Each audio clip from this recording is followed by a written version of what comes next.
सुबह की धूप स्कूल के गलियारों में फैल रही थी।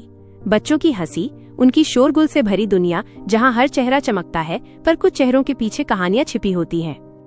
वो कहानी है रीना मैम की, एक प्यारी, हंसमुख और सबकी पसंदीदा टीचर। वो बच्चों के बीच हंसती थी, मजाक करती थी, हर दिन गुड मॉर्निंग सबसे जोर से बोलती थी।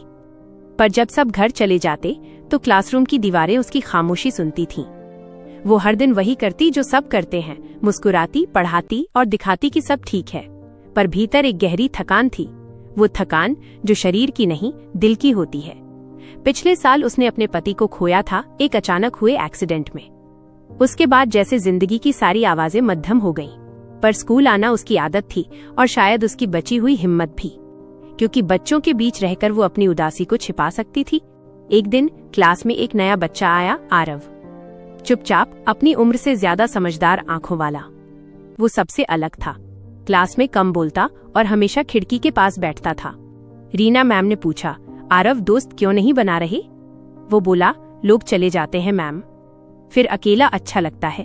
वो जवाब सुनकर रीना सन्न रह गई। उस छोटे से बच्चे ने वो कहा जो वो खुद सालों से महसूस कर रही थी।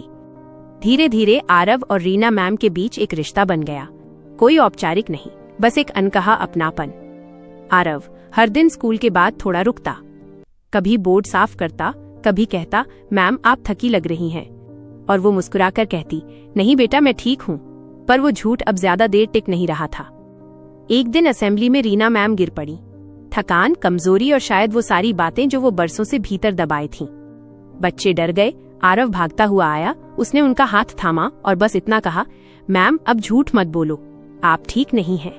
उस पल जैसे उसकी सारी दीवारें टूट गईं। वो पहली बार किसी के सामने रोई। क्लासरूम में खामोशी थी, पर वो खामोशी किसी डर की नहीं बल्कि सच्चाई की थी। अगले कुछ दिनों तक वो स्कूल नहीं आई। बच्चे रोज पूछते, रीना मैम कब आएंगी? और आरव हर बार कहता, वो आएंगी, बस थोड़ा वक्त चाहिए। वो वक्त जो किसी के घाव भरने के लिए जरूरी होता है। वो अपने घर में बैठकर सोचती रही, वो क्या पढ़ाती थी बच्चों को? सच बोलो, दिल से जियो, अपनी बात कहो। पर खुद ने कभी अपनी बात कही ही नहीं। वो मुस्कान जो सबको सिखाती थी खुश रहना, असल में एक कवच थी, ताकि कोई ये न देख सके कि वो भीतर से टूट चुकी है। एक दिन उसने तय किया, वो अब और नहीं छिपेगी। अगली सुबह वो स्कूल लौटी।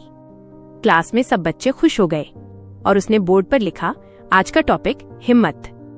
फिर बोली, कभी कभी सबसे बड़ी हिम्मत वो होती है जब हम अपने दर्द को छिपाने की जगह उसे स्वीकार करते हैं। क्लास में सन्नाटा था, हर बच्चा उसकी आंखों में सच्चाई देख रहा था। और आरव, वो मुस्कुरा रहा था। उस दिन के बाद से रीना मैम बदल गईं। अब वो मुस्कुराती थीं, पर सच्चे दिल से।